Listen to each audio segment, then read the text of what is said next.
चलते हैं जहां पर सीएम योगी आदित्यनाथ एक जनसभा को संबोधित कर रहे हैं।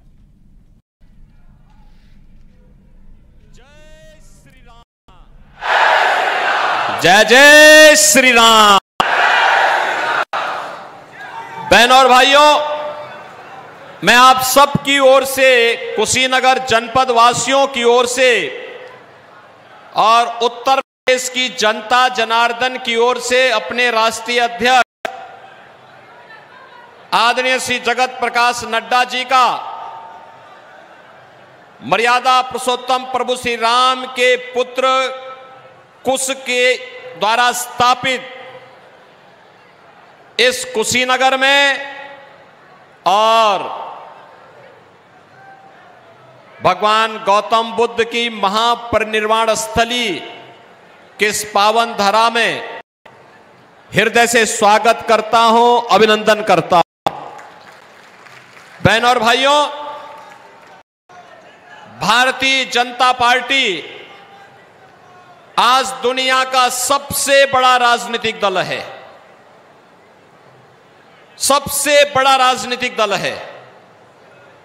भारत दुनिया का सबसे बड़ा लोकतंत्र तो है ही, लेकिन भारत की आबादी से बड़ी आबादी का देश भी दुनिया में है। लेकिन राजनीतिक दलों की जब बात आती है तो पूरी दुनिया के अंदर बहुत बड़ी प्रथा होने के बावजूद भी भारतीय जनता पार्टी दुनिया के सबसे बड़े राजनीतिक दल के रूप में है। प्रधानमंत्री मोदी जी के मार्गदर्शन में जिन्होंने भारतीय जनता पार्टी को दुनिया के सबसे बड़े राजनीतिक दल के रूप में स्थापित करने के लिए अहरनिश प्रयास किया, कड़ी मेहनत की। न दिन देखा, न रात देखा, न सर्दी देखी, न गर्मी देखी, न सामान्य दिन देखे और न सदी की सबसे बड़ी महामारी कोरोना ही देखी। ऐसे लगातार संगठन और विचारधारा के लिए समर्पित आदरणीय राष्ट्रीय अध्यक्ष जी का मैं कुशीनगर की इस पावन धरा पर आप सबकी ओर से, कुशीनगर वासियों की ओर से, प्रदेशवासियों की ओर से हृदय से स्वागत करता हूं, अभिनंदन करता हूं। भाइयों, भारतीय जनता पार्टी के लिए देश पहले है, नेशन फर्स्ट। और अगर इसका उदाहरण देखना है, ये कांग्रेस समाजवादी पार्टी के लोग कोरोना कालखंड में गायब थे, इनका कहीं पता नहीं था। ये दोनों लड़कों की जोड़ी भी पिकनिक मनाने के लिए एक इंग्लैंड चला गया था, एक इटली चला गया था।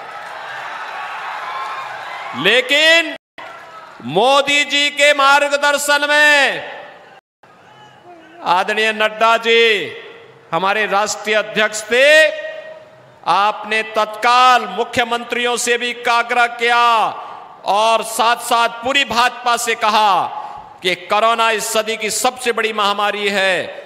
इस समय संगठन का काम नहीं बल्कि सेवा ही संगठन है। जनता जनार्दन की जितनी सेवा हो सकती है वह हमें करना है। और भाइयों, उसी का परिणाम था कि केवल भारतीय जनता पार्टी का कार्यकर्ता ही नजर आ रहा था। भारतीय जनता पार्टी ही सेवा के इस मिशन के साथ जुड़ी थी, क्योंकि हमें देश को बचाना था, 140 करोड़ जनता को बचाना था। और फिर सेवा का कार्य भी हुआ, फ्री में वैक्सीन भी मिला, फ्री में टेस्ट भी हुआ, फ्री में उपचार भी हुआ। और आज आप देख रहे होंगे मोदी जी ने उसी समय शुरू किया था, 80 करोड़ लोग फ्री में राशन की सुविधा का लाभ प्राप्त कर रहे हैं पूरे देश के अंदर। यही राशन सपा और बसपा के समय में राशन माफिया खा जाते थे, सरकार के दलाल खा जाते थे, गरीब टुकटुकी लगाए देखता रहता था। और कुशीनगर को कौन नहीं जानता है? कुशीनगर में यही विजय दुबे हैं। हम लोग सड़कों पर करके, मुसहर यहां भूख से मरता था, गरीब यहां भूख से मरता था, हम सड़कों पे उनके लिए आंदोलन करते थे और बहनों और भाइयों, उस समय मेरे साथ यही अतुल सिंह, यही विजय दुबे, यही राजेश्वर सिंह और ये सभी कार्यकर्ता लग करके लड़ते थे प्रशासन के खिलाफ। समाजवादी पार्टी की ऐसी की तैसी फेरते थे हम लोग और उन गरीबों को राशन उपलब्ध कराते थे। आज मुझे प्रसन्नता है कि प्रधानमंत्री मोदी जी के नेतृत्व में हमने मुसहर जाति के हर परिवार को एक एक आवास दिलाने में सफलता प्राप्त की है और जहां पे वह रह रहा है उसका पट्टा भी उसके नाम पर में सफलता प्राप्त की है और उनको राशन कार्ड भी उपलब्ध करवाने का काम करने के साथ ही विगत 4 वर्ष से मोदी जी के द्वारा फ्री में राशन की सुविधा का लाभ भी उन्हें प्रदान किया जा रहा है। बहनों और भाइयों, इस जनपद का गौरव है। आपने देखा होगा जो आज कुशीनगर में आपको देखने को मिलता है, यह कार्य अचानक नहीं हुआ। पूरे देश के अंदर मोदी जी ने ऐसे देश की कायाकल्प की है, पूरे देश को ऐसे ही बदला है। सम्मान देश का बड़ा है दुनिया में, सीमाएं सुरक्षित हुई हैं, आतंकवाद पूरी तरह समाप्त हुआ है, नक्सलवाद का नेस्तनाबूद हुआ है और अब तो पटाखा भी जोर से फट जाए तो पाकिस्तान पहले सफाई देता है कि साहब मेरा हाथ नहीं है, क्योंकि उसे मालूम है ये नया भारत है, बोलेगा नहीं और छेड़ेगा भी नहीं, लेकिन अगर कोई छेड़ेगा तो उसको फिर छोड़ेगा भी नहीं। लेकिन ये काम क्या कांग्रेस और समाजवादी पार्टी कर पाएगी क्या? तो कहते पाकिस्तान को मत छेड़ना, पाकिस्तान के खिलाफ मत बोलो, उसके पास एटम बम है। अरे पाकिस्तान का राग अलापने वालों, हिंदुस्तान के लिए बोझा मत बनो, चले जाओ पाकिस्तान में भीख मांगने के लिए, भीख भी नहीं मिलेगी वहां। तो मोदी जी 80 करोड़ लोगों को फ्री में राशन दे रहे हैं और पाकिस्तान में 23 करोड़ लोग, कुल आबादी 23 करोड़, वो भूख से मर रही है। बहनों और भाइयों, इंसेफ्लाइटिस भी यहां होती थी। कुशीनगर के लिए आदरणीय नड्डा जी का स्वागत और अभिनंदन इसलिए भी महत्वपूर्ण है, जब हमने इंसेफ्लाइटिस के खिलाफ अंतिम प्रहार प्रारंभ किया था तब माननीय नड्डा जी भारत के स्वास्थ्य और परिवार कल्याण मंत्री थे और आपने कहा जितना पैसा चाहिए, जितना दवा चाहिए, जितना संसाधन चाहिए हम भारत सरकार से उपलब्ध करवाएंगे। और उसी का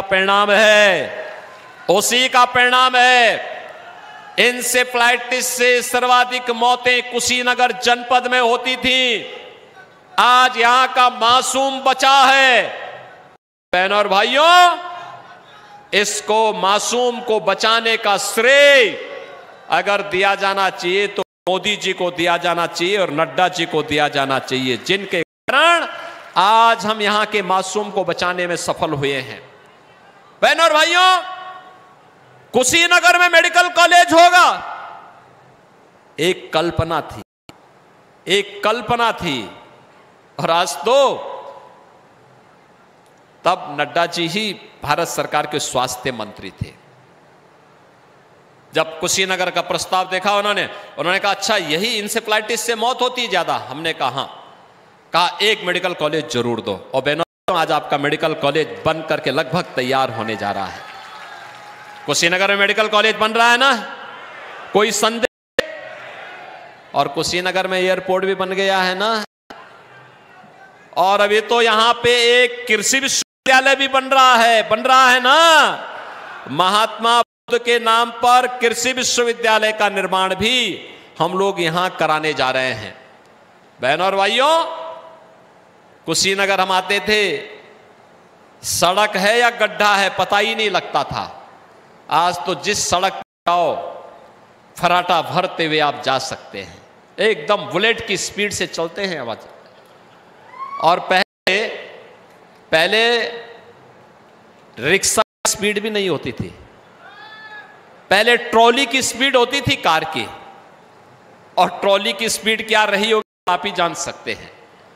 लेकिन आज कुशीनगर विकास की मुख्य धारा के साथ जुड़ करके जिस प्रक्रिया के साथ आगे बढ़ा है, बहनों और भाइयों, ये नए भारत की तस्वीर हाईवे, 4 लेन, 6 लेन, 12 लेन के हाईवे बन रहे हैं।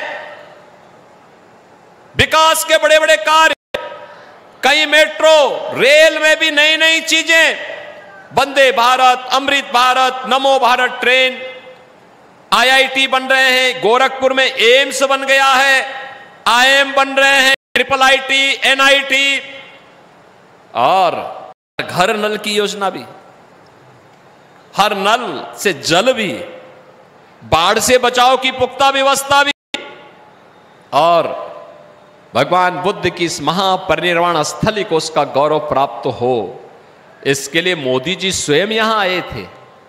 यहां आकर के उन्होंने अंतर्राष्ट्रीय पर्यटन केंद्र के रूप में इसको विकसित करने के बड़े कार्यक्रम को आगे बढ़ाया। बहनों और भाइयों, बीच में कोरोना आ गया, अन्यथा अब तक कुशीनगर भी थाईलैंड और सिंगापुर की तरह चमकता हुआ दिखाई देता। और इसीलिए आज मैं आपके पास आया हूं। एक तरफ मोदी जी के नेतृत्व में देश के अंदर ये बाहर, देश के अंदर अब तक जो चीजें चल रही हैं, 5 चरणों के चुनाव हो चुके हैं, 6ठा चरण कल है। और बहनों और भाइयों, मैं कह सकता हूं पूरे देश के एक ही नारा है, एक ही स्वर है। क्या है? फिर एक बार, कुशीनगर की आवाज में बोलेंगे, फिर एक बार, फिर एक बार, और अब की बार, अब की बार। जब कोई पूछता है, समाजवादी पार्टी और कांग्रेस के लोग पूछते हैं 400 पार कैसे, क्योंकि दोनों तो मिलकर के 400 पे चुनाव भी नहीं लड़ रहे हैं। तो जनता की ओर से आवाज आता है। क्या आवाज आती है? जो राम को लाए हैं। कितने लोग अयोध्या गए थे? वाह भाई, काफी बड़ी संख्या में लोग गए। आपने नई अयोध्या देखी ना? ऐसे है जैसे लगता है साक्षात प्रभु राम अयोध्या में प्रकट होकर के अपना आशीर्वाद की कृपा बरसा रहे हों। बरसा रहे हैं ना? ये है नई अयोध्या। 500 वर्षों का इंतजार मोदी जी ने समाप्त करवा दिया। और रामनवमी के दिन भगवान राम का सूर्य तिलक भी होता है। दुनिया अभिभूत थी देखकर। वाह, क्या नेतृत्व है। और ये कांग्रेस और सपा के लोग क्या कहते थे? कहते राम हुए ही नहीं, कृष्ण हुए ही नहीं। कोई कहता राम का मंदिर बेकार बना है, और कोई कहता है राम का मंदिर बनाने का भारत में कोई मतलब नहीं था। ये कांग्रेस के लोग कहते हैं। और इसीलिए मैं कहता हूं, ये चुनाव राम भक्तों और रामद्रोहियों के बीच में आकर के सिमट गया है। जो राम भक्त हैं वह मोदी जी के साथ में हैं, जो रामद्रोही हैं वो भाजपा के विरोध में खड़े होकर के नकारात्मक स्वर के माध्यम से पाकिस्तान का राग अलाप रहे हैं। और इसलिए बहनों, हम लोग आए हैं आपसे कहने के लिए, जो देश की आवाज है उस आवाज के साथ कुशीनगर की आवाज भी जुड़नी है।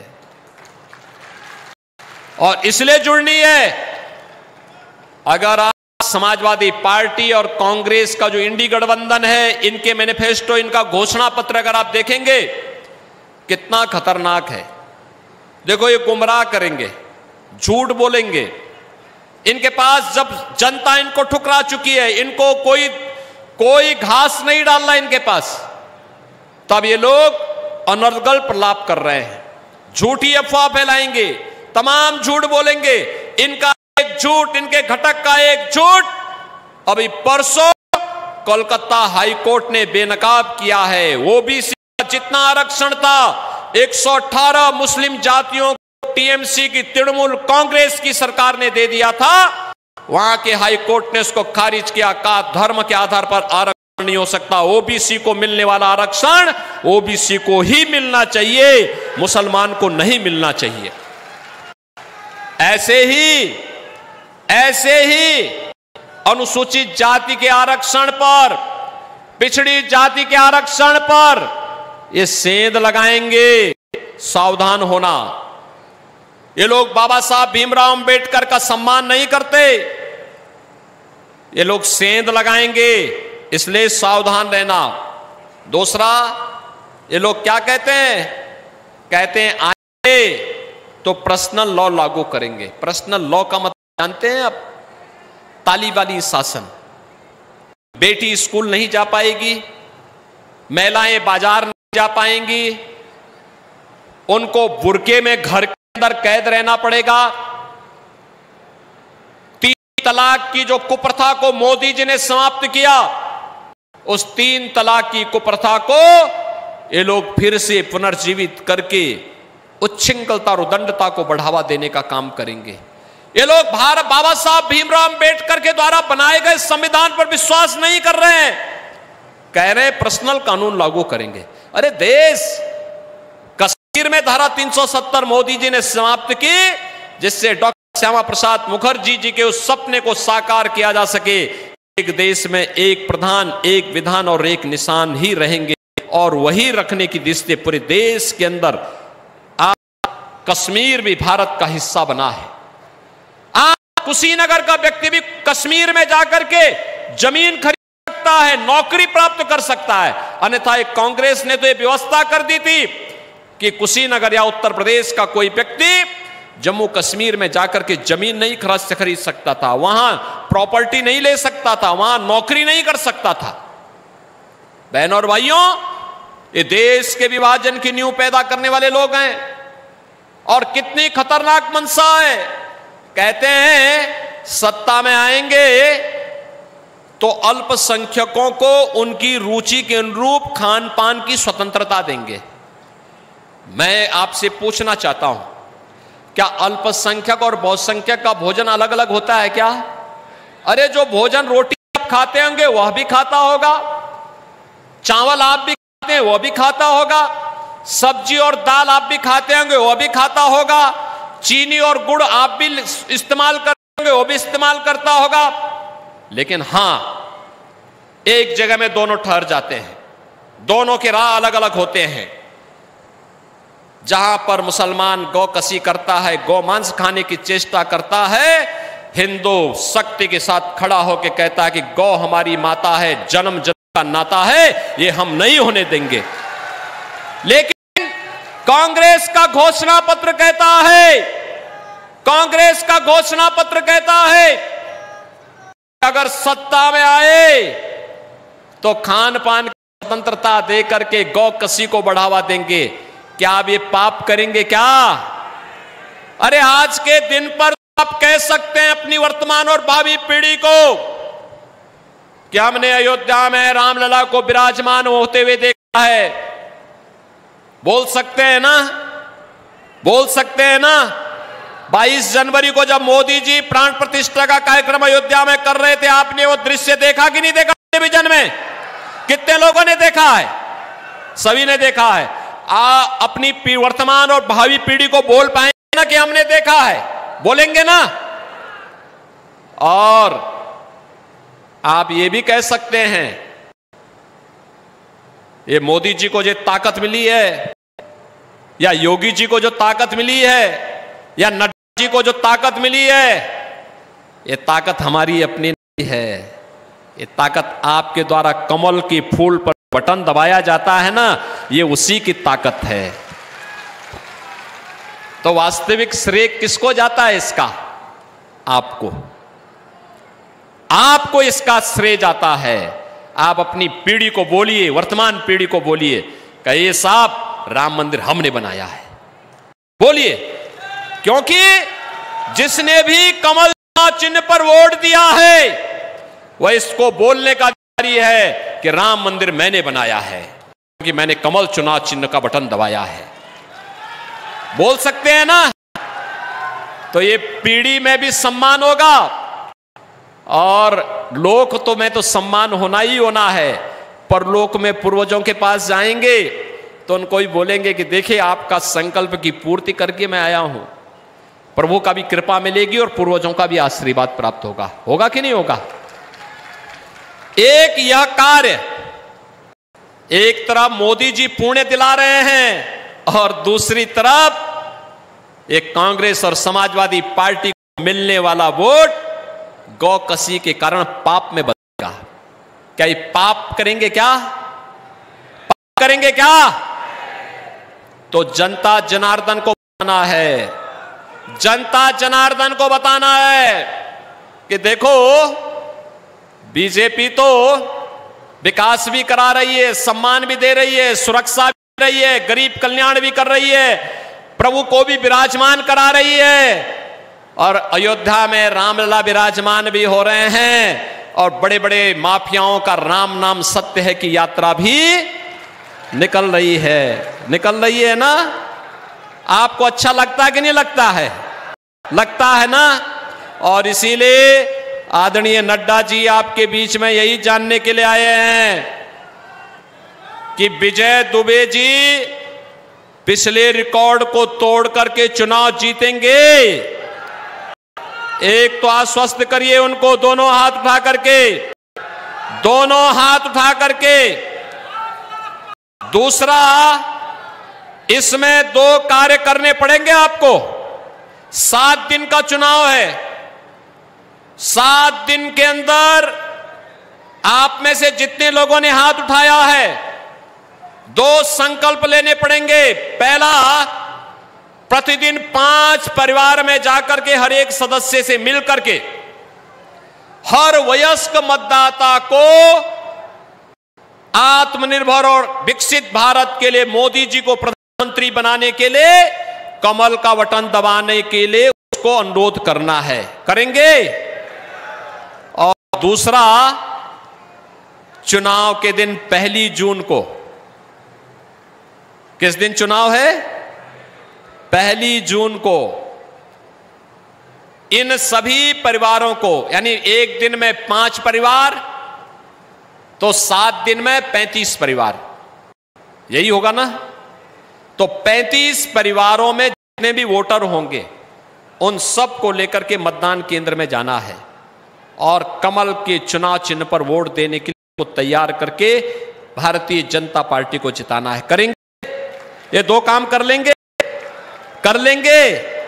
विजय दुबे जी भारी बहुमत से विजयी बनकर के जाएंगे ना, उनके नाम के अनुरूप परिणाम यहां आएगा। लेकिन चुनाव हमें रिकॉर्ड वोट से जीतना, बताओ मुझे, जीतेंगे ना? तो फिर मेरे साथ बोलेंगे भारत माता की, भारत माता की, भारत माता की जय श्री राम।